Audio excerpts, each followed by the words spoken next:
Good evening, everyone. This is a meeting of the Tinton Falls Borough Council being held September 5th, 2023. This meeting is hereby called to order. Would the clerk please read the open public meeting statement?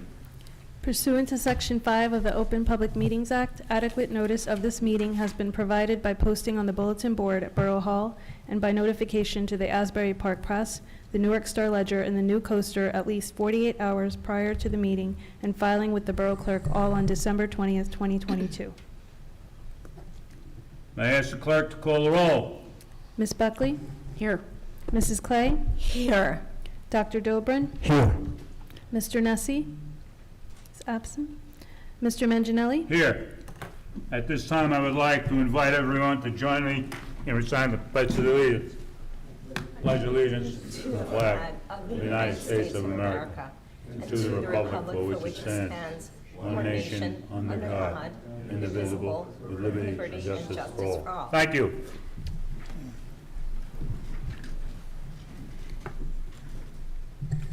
There's one set of meeting minutes for approval.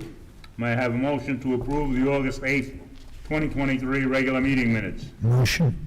May I have a second? Second. May I have a roll call, please? Ms. Buckley? Yes. Mrs. Clay? Yes. Dr. Dobrin? Yes. Mr. Manginelli? Yes. We'll move on to reports. Mr. Neff, Borough Engineer. Thank you, Council President.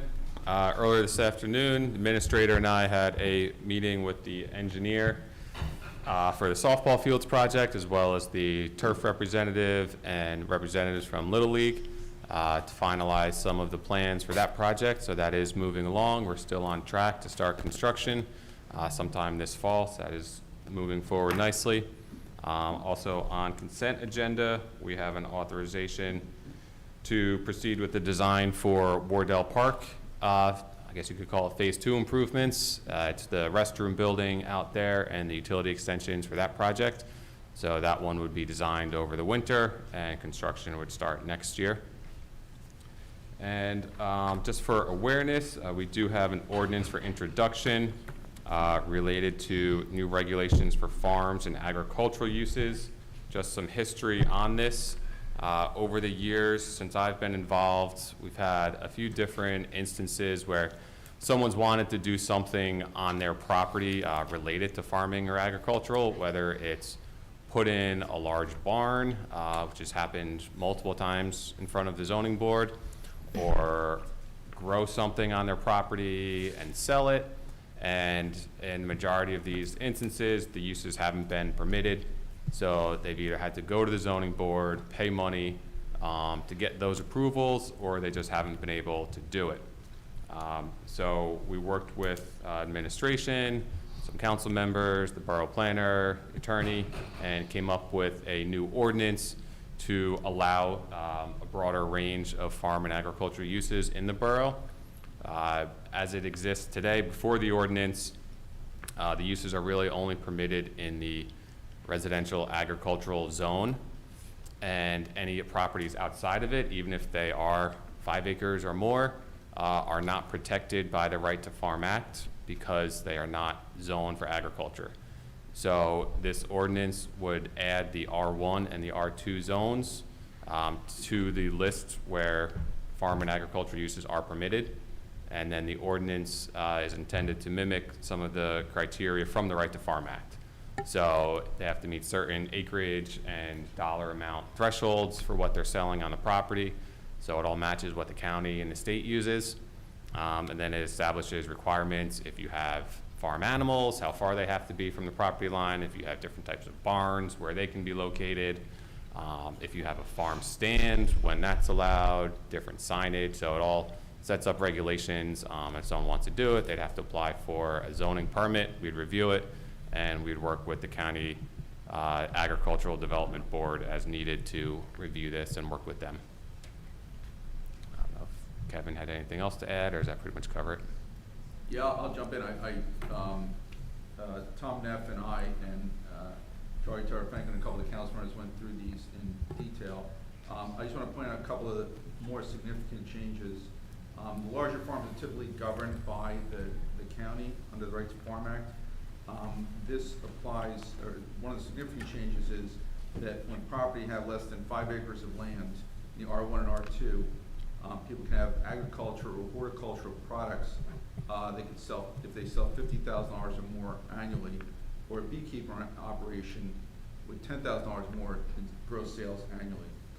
These will be subject to people coming in, getting permits, a review by the engineer, and they have to meet certain conditions before they can get the approvals. But for people with smaller acres that want to have some agricultural use of their property, this will allow that, and allow also the borough to have some control over the permitting process for that.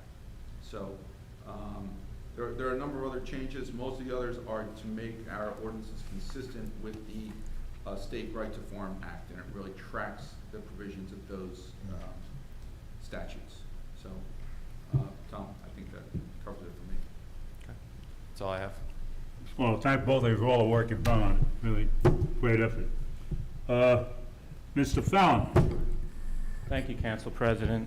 With respect to Resolution 140 regarding the 2022 annual audit, I would like to congratulate the department heads and employees of the borough for receiving yet another excellent audit report. The auditor's opinions on both the financial statements and on compliance are unmodified, which is the best opinion that the borough can receive. Additionally, the audit report contained no audit comments or recommendations for improvements. So, great job by all, and again, it just just shows how wonderful really our employees here are in the borough. What a great job they really do. Well done, well Thank done. Mr. Tarafanko? Thank you, Council President. I'd just like to echo Mr. Fallon's comments. We do have I think, a stellar department heads and employees throughout the borough that really do their own due diligence, which is reflected in this report. And once again, we got a stellar report. Summer programs, they wrapped up. We had another great summer full of programs through the Recreation and the Police Department, so I'd like to commend both Recreation and the Police Department for running their summer programs. Just a reminder, we just celebrated our opioid prevention day, which was August 31st, and that's what the purple flags are out front, in front of Borough Hall, along with our signs that we have out front as well. Just a reminder that Community Day is October 7th with a rain date of October 8th. We still have vendor spots available as well as sponsorships, and you can go to our website and download the forms if you're interested in sponsorship opportunities or vendorship opportunities as well. And through the fire department, we have an opportunity for anyone that's interested to attend a 9/11 memorial event, which is Monday at 7 p.m., and the information's on our website and posted. And that's all I have. Thank you, Mr. Tarafanko. Mayor Perillo? I once again want to commend Mr. Fallon and the council people for this the nice report on the audit. Thank you very much, both of you. That's it. I've already covered my piece, Mr. Council President. That's all I have. Ms. Hutchinson? No report this evening, thank you.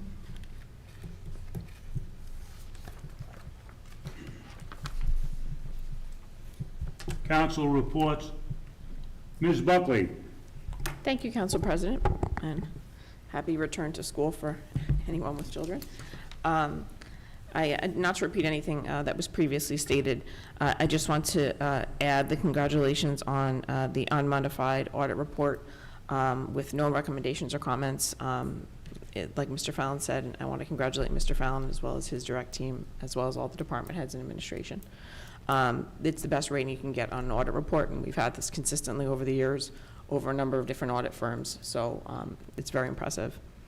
Next, I just want to say congratulations. There were 2 events since our last meeting here in August, the Library Music Festival on August 19th and the Taste of Tinton Falls on August 25th. I had the good fortune to attend both of them, and they're both well attended, way better than in the previous years, and I want to congratulate the organizers as well as all the DPW, RAC administration staff that put it together. They're both excellent events, and I'm glad to see that they happen and more people are attending. Thank you. That's all for my report.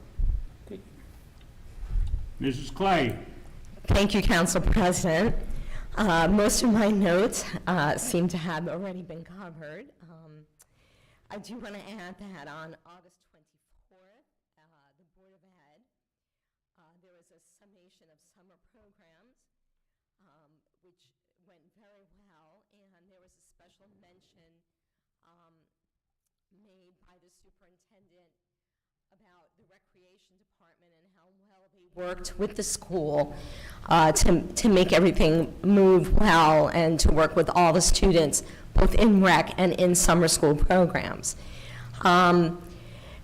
The teachers are back, and they're busy preparing, and students will be back on the 7th. So good luck to everyone, and happy day to parents, I'm sure. We're looking forward to that. Taste of Tinton Falls, as Councilwoman Buckley mentioned, was a great success. A lot of hard work went into that in planning, so thank you. Very happy that we continue to recognize opioid awareness, and thank you to the administration for that effort, that ongoing effort. In terms of Community Day, I did just want to mention that as the council liaison, I really get to see like amazing teamwork in play. Like when I first took that on, I thought, oh my God, it's going to be like so much. But I have to tell you that the borough employees and the borough professionals, it's like seamless, and it's wonderful. And I'm really looking forward to this event. There's a lot of really good sponsors, and it's definitely going to be an awesome day. Congratulations, Mr. Fallon, department heads, on the audit. I just want to say thank you to Mr. Neff and Mr. Starkey and the borough professionals for the work on the farm ordinance. While it doesn't sound like a big event, it is something that impacts a number of small businesses in town and can really help people that are looking to be entrepreneurs and move things in the direction of having their own business. So thank you for the work on that. I know that you put a lot of effort into that. And I'm hoping to see many of you on Monday night at the 9/11 recognition ceremony. So thank you. Thank you, Mrs. Clay. Dr. Dobrin? Yes, thank you. On August 19th, the library's music festival fundraiser took place at the Sycamore Fields. Pardon my voice, I've been yelling at my 4 and 6-year-old grandkids all weekend. The weather was very cooperative, a delightful late day and night. And I want to thank the DPW, Sherry, and many of the volunteers, including the musicians who donated their talents. The event ran smoothly. The Tinton Falls Fire Department provided ice. The feedback from the residents attending was very positive. It really turned out to be a fun community event for the residents of Tinton Falls. So I have to thank the library group for all their efforts and all the work they put through that. And again, I reiterate what Councilwoman Tracy said, as well as Ms. Buckley. We're very proud of the people that work in this community and in our borough. So thank you for all your hard work. Thank you, Mr. President. I do not have a report. There is ordinance for introduction. There is one ordinance for introduction this evening. I'd like to remind the public that when an ordinance is introduced, there is no public discussion. The public discussion for the following ordinance will take place when it is up for a final consideration. With that, may I ask the clerk to read the title of the ordinance? 2023-1507, an ordinance amending various sections of the Borough Code to update regulations for farms and agricultural uses to the public hearing will be held on September 19th, 2023, or as soon thereafter as the matter can be reached on the agenda. May I have a motion to approve the introduction of this ordinance? Motion. May I have a second? Second. May I have a roll call, please? Ms. Buckley? Yes, I'll approve the introduction.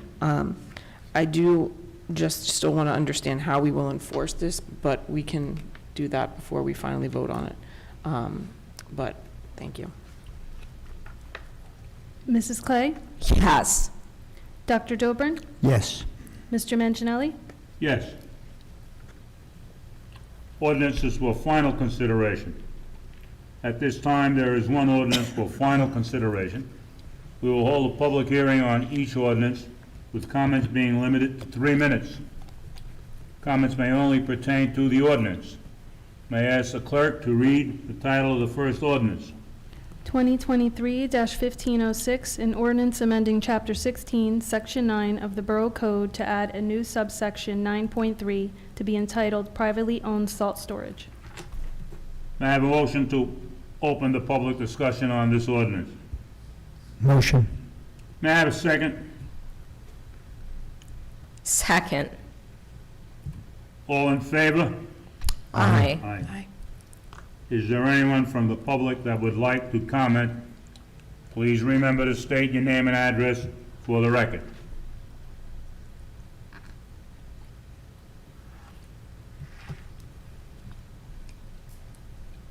May I have a motion to close the public hearing? Motion. May I have a second? Second. All in favor? Aye. May I have a motion for adoption? Motion. May I have a second? Second. I have a roll call. Ms. Buckley? Yes. Mrs. Clay? Yes. Dr. Dobrin? Yes. Mr. Manginelli? Yes. May I have a motion to open the public discussion? Motion.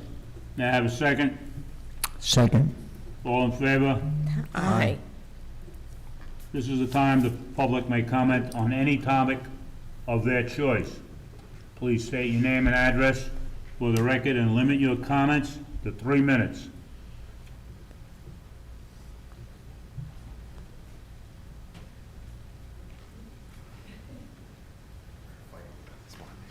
Frank Matula, 43 Lennox Drive. The question I had is basically, I guess maybe Thomas Neff might be the person to ask or direct us towards. They're doing some extensive work down our streets, Leland, Riverdale Avenue West, Lennox Drive, and Neville Street. They're doing the replacement of some of the pipes for, I think, natural gas. The gas company. So they're cutting long strips, and they're doing some extensive work, and I guess it's going to be several months. And when they're done with the long strips that cover the whole street, apparently they're supposed to come back and then do connections to the houses. So I guess the question is, what happens when they're done with all of that? Do they pave the roads? Is there a requirement for them to pave the roads? So you're right. So right now they're working on replacing the gas main. So that's the long, skinny trenches that you see. Then they'll come back and do the services to each house. So usually there's like a 3x3 patch for that work. And then they let everything sit for about 3 months or so. That way it settles. And then they're required to come back and repave after that. And they repave the entire road? Or? So it depends. If they're able to keep all of the trenches and excavations just on one side of the road, then right now the requirement's only half width. Okay. If it tends to jump around a lot, then they'll have to go curb to curb. Okay. Yeah. If there's any question as to whether or not a resident such as myself might say, I think they should be doing the whole thing, but they're doing only half, how would I go about, before they do that, confirming what the process might be for my section of the street? You can reach out to my office. Okay. All right, good. That's it. Thank you.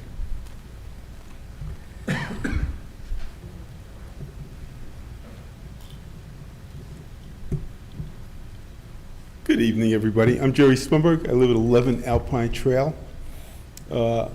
Saturday, unfortunately, I had to visit the police department. And the reason was, on Friday, I received a scam that looked like an official notice in a brown envelope, 11 by whatever size they are. And it was from a fraudulent group called the Senior Alliance. And what they did is they wanted a survey done, but they ask you to sign it and then contribute money. And in it, there's a Senior Citizens Bill of Rights, which sounds really good, but unfortunately, most of it we couldn't do anyway. But I thought this would be something to alert our seniors, through a broadcast. Unfortunately, I forgot to bring the envelope here tonight. But the police officer made a copy of a couple of pages. But I think there's something out there that is saying that, you know, I got stupid written on my head because I got old. Okay, so that's one thing. The next thing is, yeah, well, when I did a Google search on it, right underneath by Google said, this is an outright scam. I didn't even have to go to Charity Navigator. But if, you know, somebody opens something up like this, you just might send them a check. And there's no phone number, there's no address, there's only a post office box. So it's the kind of thing that tells you, you know, red lights. The other thing I wanted to bring to your attention is I know we have 44 or 43 officers in our police department.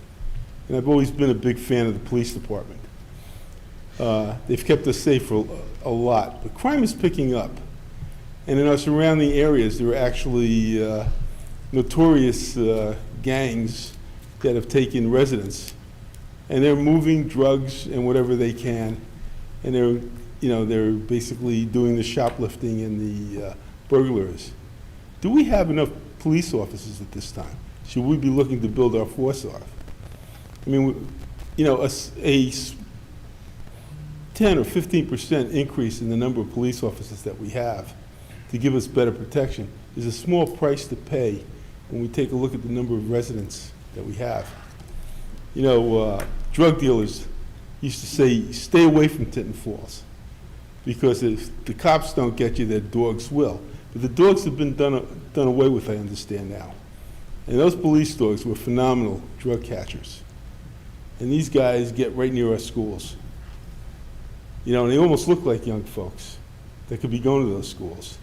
And so these are things I think the town council should consider, and maybe talk to our chief of police at this time. Does he have enough manpower for the coming, you know, crime that we might be seeing soon? Because in other towns, they're getting murdered in real language. And that's really what I got to say today. So are you asking the question, do we have enough police officers? Yeah, do we? To cover the town. So, And just do for it your well. awareness, I'm in constant contact with the police chief because I'm also the director of public safety. And in the last 16 months, we've hired numerous police officers to address those concerns. So on a daily basis, I definitely do communicate with the chief of police as far as our crime patterns and crime trends. And we continually evaluate those things and the needs of the police department. And when the time comes, and if we do have to make an assessment and present to council, we will do that. But we're very in tune with council, and they're very receptive to the needs of the police department without that. Should we be looking to have a little extra help? We've definitely increased our component of the police department already. How many We've police increased it. officers do we have now? We're up to 47. Oh, okay, that's a couple. No, it's actually, we've increased it exponentially since I've come into office here with the new chief of police. We've also altered our crime prevention strategies as well. So we definitely take these crime trends seriously and the crime patterns. We've also implemented technology advantages and to address exactly what you're talking about. So we don't take these things lightly. So any of your concerns, please send them to me, send them to the police chief, and we will definitely address your concerns accordingly. Well, I don't have my hands on this like I used to, you know, so years ago. But I know that it was a big loss for us not to lose the dogs. Well, They that's re- a whole other issue in and of itself. because I know, that's of, the governor. law changes, legislative changes, things like that. You can't use the dogs in the same fashion that you're speaking of. But again, we've used implementation of technology and things like that, kind of replace those things. But we are proactive. The police department is very proactive here in Tinton Falls. We have a contingent of new officers who are out there and are very proactive in their enforcement capabilities as well. Well, I feel a little bit better. Thank you. Okay.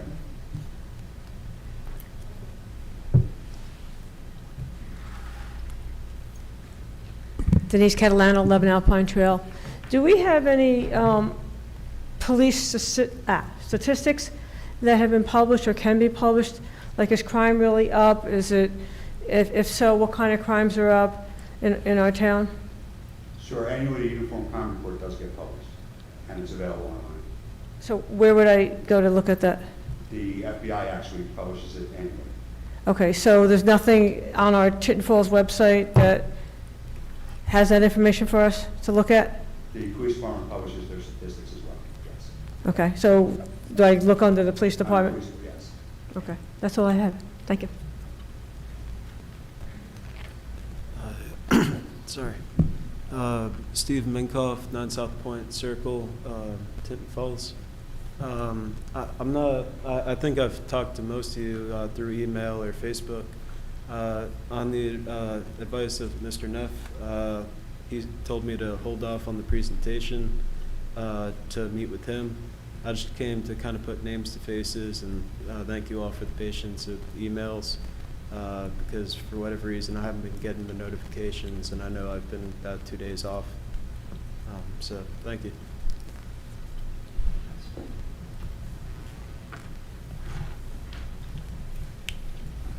Good evening, Ellen Goldberg, 90 Glenwood Drive.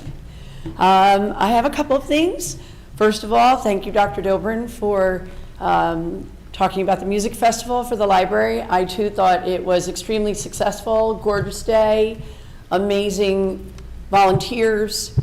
All our musical acts were fantastic and so gracious to donate their time to come out and do that event for us once again.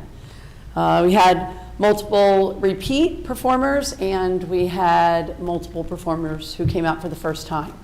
So I also want to say thank you to our sound man who gives us a great discount to do what he does, and he works very hard, very hard. So thank you to the DPW who also did a wonderful job there.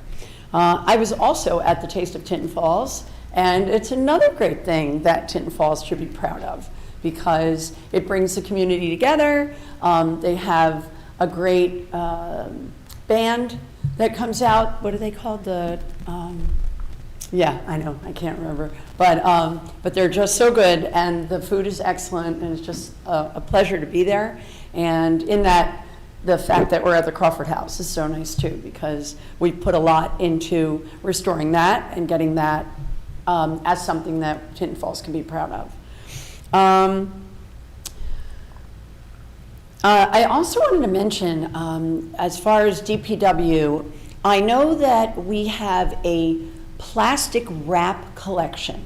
So the high school, Monmouth Regional High School, is in a program that is a competition every year, and it's to collect plastic. It's plastic wrap, plastic bags, you know, like the outer wrap of things.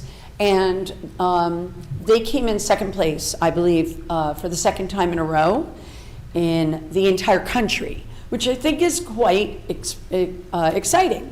So in the meantime, I know that our DPW also collects that plastic wrap. I don't know if they're in competition. I don't know if they're involved in the Trex competition, but I would like to suggest that if they're not, that all of the plastic that's collected from at our DPW goes to the high school. Since the high school's in the competition and it's in our town, I think it just makes sense to do that. So, I mean, I guess I can talk to the DPW about that and see if that's a thing, but I just wanted to bring that up. I also think that we as a town should be advertising it more so that the residents are aware of that. Because most residents, I would say a large majority of residents, order things online and they get the things shipped to their door, and then you have all of this trash. And I mean, some of it gets recycled. A lot of people don't know the difference. You're not supposed to put plastic in the recycle, and a lot of people, plastic wrap and plastic bags. But if we made it more clear to them that these things are being collected, then we keep it out of the landfill and we help our high school. And I also feel like the high school's at a disadvantage because there's now the plastic bag ban in New Jersey. So against the rest of the country, they don't have plastic bag bans. So I think that, if we can work this out, I think we can really make a big difference, and it would be something that that we can get through, with the high school's help, the DPW's help, and our town. I also want to talk from the Tinton Falls Environmental Commission. We want to say thank you because we are going to be putting in a Trex bench at the Crawford House, and we are going to be honoring Bob Sandberg, who was a tremendous volunteer in this town. That date is to be set. We haven't come up with that yet, but the bench was ordered and delivered, and I believe the DPW is putting it together this week, and it's going to be delivered to the Crawford House sometime this week, if they can. And at that stage, then we are getting a little plaque that we can dedicate to Mr. Sandberg for all of his volunteer work for this town. And the last thing I had is just a question about the cannabis and where Tinton Falls is on that right now, because I haven't heard anything, and I'm just wondering where we're You want me at to address with that. Well, what we have now is, as you know, there are 5 types of licenses, and currently we've reached the limit on retail, there are 2, and we've reached the limit on grower and manufacturer, there are 2. What's still open is wholesale and distribution. We will open up the window for people applying for licenses probably in October. Thus far, I don't have the status on where these licenses are now and where status and development, I don't know where they're at. But I know that we've reached the maximum on retailers and growers and manufacturers. Okay. So what's open now is 2 licenses of each other. That's about all I can tell you on it now. Okay. Thank you very much.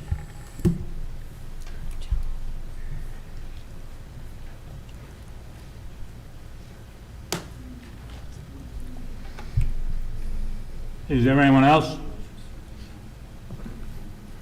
Guess not.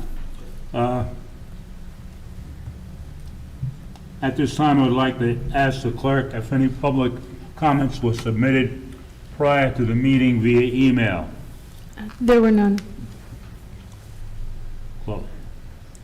Hearing no further comments, may I have a motion to close the public discussion? Motion. May I have a second? Second. Did I get Second. a second? Second. All in favor? Aye. Does any member of the council have anything to add? Council President, one thing, I just want to remind everybody that the traffic light right out here on the road is operational, so proceed with caution. Okay. Before we move to the consent agenda, are there any items any member of the council would like to remove to be voted on separately? Yes, Council President, item number 13, the resolution authorizing approval of bills, please. Okay. May I have a motion to approve the consent agenda? What are we gonna say? Motion. No. I don't know what you want to do. Then ask council to state which resolutions. May I ask the clerk to read the title of the resolution?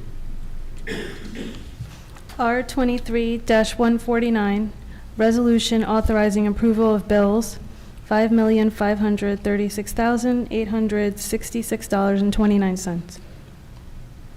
May I have a motion to adopt this resolution? Motion. May I have a second? Second. May I have a roll call, please? Ms. Buckley? Yes. Mrs. Clay? Abstain. Dr. Dobrin? Yes. Mr. Manginelli? Yes. We'll move to the consent agenda. May I have a motion to adopt the consent agenda? Motion. May I have a second? Second. May I have a roll call, please? Ms. Buckley? Yes. Mrs. Clay? Yes. Dr. Dobrin? Yes. Mr. Manginelli? Yes.